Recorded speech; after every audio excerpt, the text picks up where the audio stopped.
इस सेट्स में next topic देखते हैं, दैट इज सबसेट्स। तो सेट्स में नेक्स्ट टॉपिक आ गया अपने पास सबसेट्स। तो सबसे पहले डेफिनेशन देख लेते हैं इसकी। तो सबसेट्स को किस तरह से डिफाइन किया गया, तो सबसे पहला पॉइंट तो अपने पास ये हो गया कि सबसेट को किस तरह से डिफाइन किया गया है। तो if every element of set A are present in set B, then set A is called subset of set B। तो यहाँ पर हुआ ये कि अगर सेट ए का हर एक एलिमेंट सेट बी में मौजूद है तो सेट ए को सेट बी का सबसेट कहा जाएगा। तो इस पर बेस्ड कुछ एक एग्जांपल्स उठाते हैं। फॉर एग्जांपल, अगर सेट ए अपने पास है जिसमें एलिमेंट्स है 1 2 3, और साथ ही साथ एक सेट बी उठा लेते हैं जिसमें एलिमेंट्स अपने पास है 1 2 3 एंड 4। तो अब अगर यहाँ पर देखा जाए तो सेट ए में अपने पास 1 2 एंड 3 गिवन है। सिमिलरली अगर सेट बी में भी देखा जाए तो सेट बी में भी 1 2 एंड 3 मौजूद है। तो यानी कि यहाँ से ये कहा जा सकता है कि set A is subset of set B. और यहाँ पर रेफरेंस के लिए एक और सेट उठा लेते हैं। तो अगर बात की जाए सेट सी की, तो सेट सी में कुछ एक एलिमेंट्स उठा लेते हैं और सेट सी को कुछ ऐसे लिखते हैं, मतलब एलिमेंट्स के ऑर्डर को थोड़ा सा डिफरेंट करके लिख दिया गया। तो यहाँ पर अब अगर देखा जाए तो अगर मैं सेट ए और बी के रेफरेंस में बात कर रहा था तो ए का हर एक एलिमेंट सेट बी में मौजूद था। और अगर मैं ए और सी के रेफरेंस पर बात करनी शुरू करूं तो यानी कि ए का हर एक एलिमेंट सी में मौजूद है और साथ ही साथ सी का भी हर एक एलिमेंट सेट ए में मौजूद है। तो यहाँ से एक चीज कंक्लूड की जा सकती है कि सेट ए सी का सबसेट है, at the same time set C भी सेट ए का सबसेट है। क्योंकि सबसेट की डेफिनेशन ने अपने को ये बताया कि अगर किसी भी सेट का हर एक एलिमेंट किसी दूसरे सेट में अवेलेबल है, किसी दूसरे सेट में प्रेजेंट है, तो यानी कि पहले सेट को दूसरे सेट का सबसेट कहा जाएगा। तो यहाँ पर ए का हर एक एलिमेंट सी में प्रेजेंट है और साथ ही साथ सी का हर एक एलिमेंट ए में प्रेजेंट है। तो यहाँ से एक चीज कंक्लूड की जा सकती है कि A is subset of set B and set C, and set C is subset of set A। और साथ ही साथ यहाँ से एक चीज और भी कंक्लूड की जा सकती है कि सेट सी का हर एक एलिमेंट सेट बी में मौजूद है, तो यहाँ पर सेट सी को भी सेट बी का सबसेट कहा जा सकता है। तो set C is subset of set B. तो ये थी सबसेट की डेफिनेशन और उसके बेसिस पर कुछ एक एग्जांपल्स। तो अब यहाँ से एक चीज ये भी कंक्लूड कर सकते हैं कि यहाँ पर सेट ए और सेट सी को अगर देखा जाए तो ये दोनों ही सेट्स यहाँ पर इक्वल भी दिए गए। तो यहाँ से एक चीज ये भी कंक्लूड कर सकते हैं कि अगर ए सी का सबसेट था और सी भी ए का सबसेट है तो यानी कि ये दोनों ही सेट्स फिर इक्वल सेट्स ही होंगे। ठीक है, तो यहाँ से एक चीज ये भी कंक्लूड कर सकते हैं कि set A and set C are equal. तो जनरली ये जो चीज अपने पास गिवन है, अगर इन जनरल कोई प्रूफ अपने पास करना हो, मतलब अगर सिंपली बात की जाए कि अपने को ये चीज प्रूव करनी हो कि दो सेट्स इक्वल है या नहीं, तो सिंपली हम ऐसे दिखा सकते हैं कि पहले सेट को दूसरे सेट का सबसेट प्रूव कर दिया जाए और साथ ही साथ दूसरे सेट को पहले सेट का सबसेट अगर प्रूव कर देते हैं तो यहाँ से एक चीज हमेशा प्रूफ हो जाएगी कि दोनों ही सेट्स आपस में इक्वल है। तो यहाँ से सेकंड पॉइंट लिख लेते हैं, if A is subset of, या फिर इसको ऐसे लिखा, if set set A is subset of set B, and at the same time set B is also subset of set A, then these two sets will be equal sets। तो अगर A B का subset है और B ए का subset है तो इस case में दोनों ही सेट्स आपस में इक्वल सेट्स होंगे। तो फिर नेक्स्ट पॉइंट इसमें देख लेते हैं। अब वही है कि अगर ए के सारे एलिमेंट्स, अगर ए सेट ए के सारे एलिमेंट्स सेट बी में मौजूद है तो इस केस में सिंपली ये कहा जाएगा कि जो सेट ए है वो तो सेट बी का सबसेट हो गया, और वहीं पर जो सेट बी अपने पास गिवन है वो सेट ए का सुपरसेट हो जाएगा। तो इसका मतलब ये हुआ कि अगर पहले सेट के सारे एलिमेंट्स दूसरे सेट में देखने को मिल रहे हैं तो पहला सेट मेरे पास सबसेट कहलाएगा, वहीं दूसरे सेट को हमेशा सुपरसेट कहा जाएगा। तो if every element of set A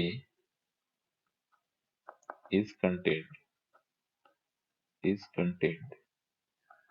in set B, then A is the subset of B at the same time. B will be superset of A. तो अगर A B का सबसेट है तो B A का superset हो जाएगा।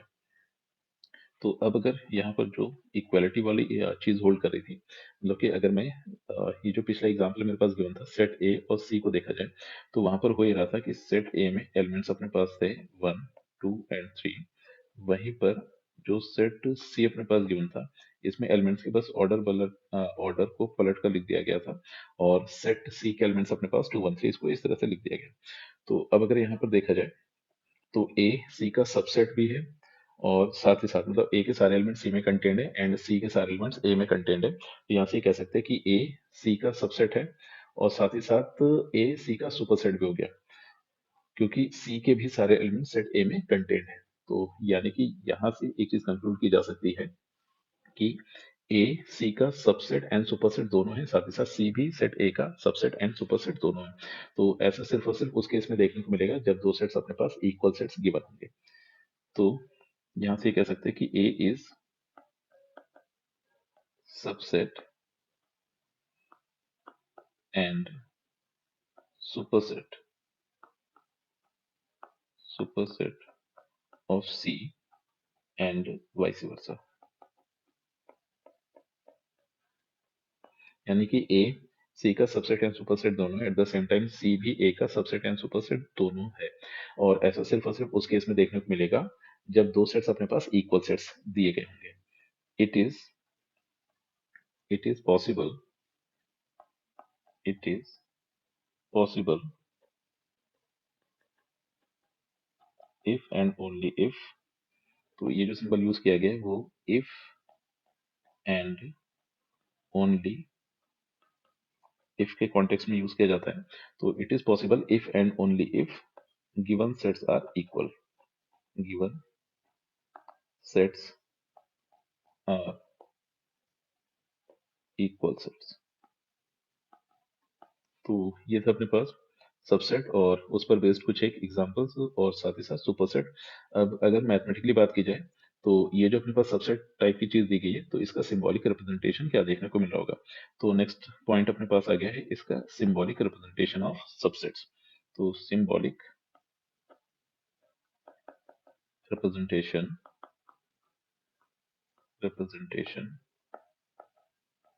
Of subset या फिर सुपरसेट। तो अगर इसके सिंबॉलिक रिप्रेजेंटेशन की बात की जाए तो यहाँ पर सबसे पहले दो कॉन्टेक्स्ट अपने को देखने को मिल होंगे। तो जो पहला कॉन्टेक्स्ट हो गया वो बोर्ड्स का हो गया, या फिर ऐसे बोले कि NCERT, और साथ ही साथ दूसरा कॉन्टेक्स्ट अगर देखा जाए तो वो कॉम्पिटिटिव एग्जाम्स का हो गया, कॉम्पिटिटिव एग्जाम्स।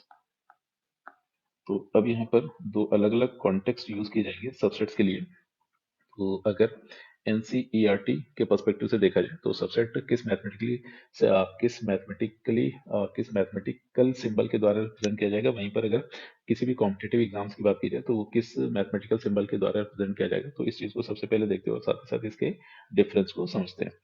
तो काफ़ी सिंपल सी चीज़ है। तो यहाँ पर बस बात ये है कि 2 अलग-अलग कॉन्टेक्स्ट हैं चीज़ों को डिफाइन करने के लिए, और बात ये है कि अगर यहाँ पर बोर्ड्स का क्वेश्चन सॉल्व कर रहे हैं तो एक चीज़ ऑब्वियस रहेगी कि हम एनसीईआरटी के कॉन्टेक्स्ट पर बेस्ड ही चीज़ों को अप्लाई कर रहे होंगे और साथ ही साथ उसी के साथ ही चल रहे होंगे।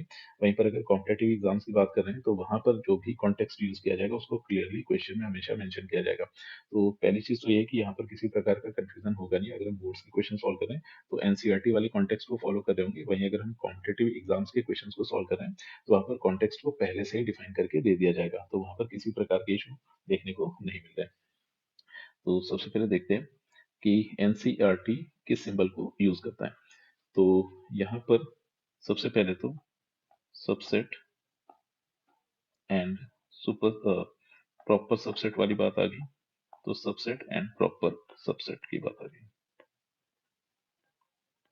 तो अगर एनसीईआरटी के पर्सपेक्टिव से देखा जाए तो एनसीईआरटी सबसेट के लिए जो सिंबल यूज करता है वो ऐसे कि अगर मुझे शो करना हो कि A is subset of B, तो ये अपने पास सिंपल हो गया ए इज सबसेट ऑफ बी। तो और साथ ही साथ प्रॉपर सबसेट को अगर यूज कर रहा होगा तो उसका सिंबॉलिक रिप्रेजेंटेशन हो जाएगा A is subset of B and A is not equal to B. तो एनसीईआरटी हमेशा इस चीज को फॉलो कर रहा होगा, मतलब इस तरह से सबसेट और प्रॉपर सबसेट को डिफाइन कर रहा होगा। वहीं पर अगर कॉम्पिटिटिव एग्जाम्स की बात की जाए तो कॉम्पिटिटिव एग्जाम्स में सबसेट को हमेशा इस सिंबल के द्वारा रिप्रेजेंट किया जाएगा, मतलब ये सबसेट वाला सिंबल हो गया और नीचे अपने को इक्वेलिटी देखने को मिल रही है। वहीं पर अगर प्रॉपर सबसेट की बात की जाएगी तो प्रॉपर सबसेट को हमेशा इस सिंबल के द्वारा रिप्रेजेंट किया जाएगा। तो अगर एनसीईआरटी की बात की जाए तो सबसेट को हमेशा इस सिंबल के द्वारा रिप्रेजेंट किया जाएगा, और वहीं पर अगर कॉम्पिटिटिव एग्जाम्स की बात की जाए तो सबसेट को इस सिंबल के द्वारा रिप्रेजेंट किया जाएगा। और वहीं पर अगर प्रॉपर सबसेट की बात की जाए तो एनसीईआरटी में इस तरह से डिफाइन किया गया है या फिर बोर्ड्स में इसको इस तरह से डिफाइन किया गया है। वहीं पर कॉम्पिटिटिव एग्जाम्स में प्रॉपर सबसेट को इस तरह से डिफाइन किया गया है। तो ये अपने पास दो अलग अलग कॉन्टेक्स्ट थे सबसेट को डिफाइन करने के लिए। तो अब अगर यहाँ पर देखा जाए तो एनसीईआरटी के केस में अपने पास सबसेट को किस तरह से, मतलब उसका मैथमेटिकल रिप्रेजेंटेशन अपने पास क्या देखने को मिल रहा होगा। तो रेफरेंस के लिए एक सेट उठा लेते हैं। तो एक सेट में एलिमेंट्स अपने पास हो गए हैं 1 एंड 2। वहीं पर एक सेट बी उठा लेते हैं जिसमें एलिमेंट्स अपने पास है 1 2 एंड 3। तो अगर ऐसे देखा जाए कि ए के सारे एलिमेंट्स बी में मौजूद है तो यहाँ से एक चीज कंक्लूड की जा सकती है कि A is subset of B. और साथ ही साथ बी में अगर देखा जाए कि ए के कंपैरिजन में एक एलिमेंट ज्यादा है, तो इसको ऐसे समझ सकते हैं कि प्रॉपर सबसेट को कुछ इस तरह से डिफाइन कर देंगे। तो सबसे पहले प्रॉपर सबसेट को डिफाइन करते हैं, फिर फर्दर इस एग्जांपल पर लौटते हैं। तो अगर यहाँ पर देखा जाए प्रॉपर सबसेट किसको बोलेंगे, तो सबसे पहले तो अपने पास आ गया प्रॉपर सबसेट। तो इफ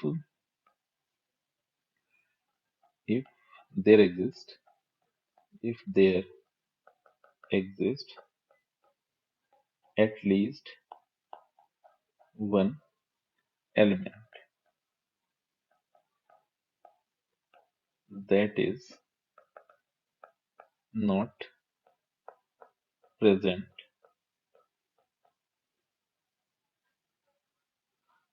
या इसको इस तरह से लिखते हैं, if there exists at least one element that is extra from set A in set B, then set A is called the proper subset of set B। तो यहाँ पर बात ये हुई कि दो सेट्स अपने पास गिवन थे, set A and set B. अब सेट बी में मुझे कम से कम एक एलिमेंट एक्स्ट्रा मिल जाए सेट ए से, तो इस केस में जो सेट ए होगा उसको प्रॉपर सबसेट कह देंगे। तो ये थी अपने पास प्रॉपर सबसेट की डेफिनेशन। तो अब अगर यहाँ से देखा जाए तो सेट ए में 1 2 गिवन था और सेट बी में 1 2 3 ये तीन एलिमेंट्स गिवन है। अब यहाँ से अगर देखा जाए कि सेट ए का हर एक एलिमेंट सेट बी में है और साथ ही साथ बी में कम से कम एक एलिमेंट दैट इज 3 सेट ए से एक्स्ट्रा है। तो इस केस में अगर देखा जाए तो यहाँ पर जो चीज आई है अपने पास A is proper subset of B. तो यहाँ से ये चीज कंक्लूड कर सकते हैं। और साथ ही साथ यहाँ से एक चीज अपने पास ये भी देखने को मिल रही है कि जो सेट ए है सेट बी के इक्वल नहीं है। तो ये अपने पास आ गया प्रॉपर सबसेट। और वहीं पर अगर इसके कॉन्टेक्स्ट में मतलब सेम एग्जांपल को अगर उठाते हैं तो यहाँ पर अगर देखा जाए तो अगर मुझे इन दोनों के बीच में मतलब सबसे पहले तो एनसीईआरटी के कॉन्टेक्स्ट से देखते हैं, एनसीईआरटी के पर्सपेक्टिव से देखते हैं। एक सेट ए था जिसमें एलिमेंट्स 1 एंड 2 है, एक सेट बी था जिसमें एलिमेंट्स 1 2 एंड 3 दिया गया है। तो अब यहाँ पर अगर देखा जाए तो ए बी का सबसेट हो रहा है। तो यहाँ पे जो कंडीशन सेटिस्फाई हो रही है वो ये है कि A is subset of B and A is not equal to B. तो ये आ गया अपने पास प्रॉपर सबसेट। वहीं पर अगर कॉम्पिटिटिव एग्जाम्स के पर्सपेक्टिव से देखा जाए तो सेट ए मेरे पास ए गिवन था जिसमें एलिमेंट्स 1 एंड 2 गिवन है। वहीं पर सेट बी की अगर बात की जाए तो इसमें एलिमेंट्स अपने पास 1 2 एंड 3 दिया गया है। तो यहाँ पर एक सीधी सी बात ये होगी कि जो सेट ए है वो प्रॉपर सबसेट है बी का, क्योंकि यहाँ पर अगर देखा जाए तो सेट बी के पास कम से कम एक एलिमेंट सेट ए से एक्स्ट्रा था। तो इस वजह से यहाँ पर ए को प्रॉपर सबसेट सेट बी का कह दिया गया। तो ये था अपने पास सबसेट, और साथ ही साथ एनसीईआरटी और कॉम्पिटिटिव एग्जाम्स का जो भी कॉन्टेक्स्ट है उसके बेसिस पर सेट या फिर सबसेट को किस तरह से डिफाइन किया जा रहा होगा। फिर नेक्स्ट एक इंपॉर्टेंट पॉइंट इसमें और नोट कर लेते हैं कि if if there exist if there exists at least one element at least one element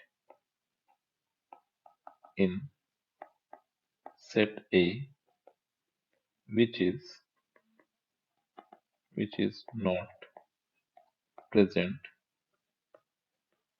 in set B, then A is not A is not the subset of set B। तो अगर set ए में कम से कम एक element मुझे ऐसा देखने को मिल रहा है जो बी में नहीं है, तो इस केस में सेट ए को सेट बी का सबसेट कभी नहीं कहा जा सकता है। अब इसके लिए अगर एग्जांपल देखा जाए तो सेट ए में अपने पास एलिमेंट्स हो गए हैं 1 2 3 एंड 4। वहीं पर सेट बी को अगर लिखा जाए तो सेट बी में अपने पास हो गया 1 2 3 5 6 एंड 7। तो अब अगर यहाँ पर देखा जाए तो 1 सेट ए और बी दोनों में प्रेजेंट है, 2 सेट ए एंड बी दोनों में प्रेजेंट है, वहीं पर 3 भी दोनों ही सेट्स में प्रेजेंट है। मगर ये जो 4 ये एलिमेंट अपने पास गिवन है जो कि सिर्फ और सिर्फ ए के पास है, बी के पास नहीं है। तो इस केस में ए कभी भी बी का सबसेट नहीं होगा। तो यानी कि अगर ए बी का सबसेट नहीं है तो इसको इस सिंबल के द्वारा रिप्रेजेंट करेंगे, A is not subset of B और A is not subset of B. तो ये था अपने पास सबसेट। और बाकी इसको ऐसे समझ सकते हैं, अगर यहाँ पर सबसेट की कार्डिनैलिटी की बात की जाए तो अगर हम कॉम्पिटिटिव एग्जाम्स के पर्सपेक्टिव से जा रहे हैं, अगर ए बी का सबसेट है तो ए की कार्डिनैलिटी हमेशा बी की कार्डिनैलिटी से कम ही देखने को मिल रही होगी। तो इफ तो यहाँ पर एक चीज ये देख रहे हैं कि जो भी कॉम्पिटिटिव एग्जाम्स का पर्सपेक्टिव है सिर्फ और सिर्फ उसी को फॉलो कर रहे हैं। तो यहाँ से होगा ये कि मतलब नेक्स्ट पॉइंट अपने पास ऐसे आ गया कि if A is subset of B, then cardinality of set A will be less than or equal to cardinality of set B। तो यहाँ पर इक्वालिटी होल्ड करेगी, और इक्वालिटी सिर्फ और सिर्फ एक ही केस में होल्ड कर रही होगी जब दोनों ही सेट्स इक्वल हो जाएंगे। तो अगर सेट ए सेट बी का प्रॉपर सबसेट हो जाएगा तो उस केस में स्ट्रिक्ट इनइक्वालिटी होल्ड कर रही होगी। तो if A is proper subset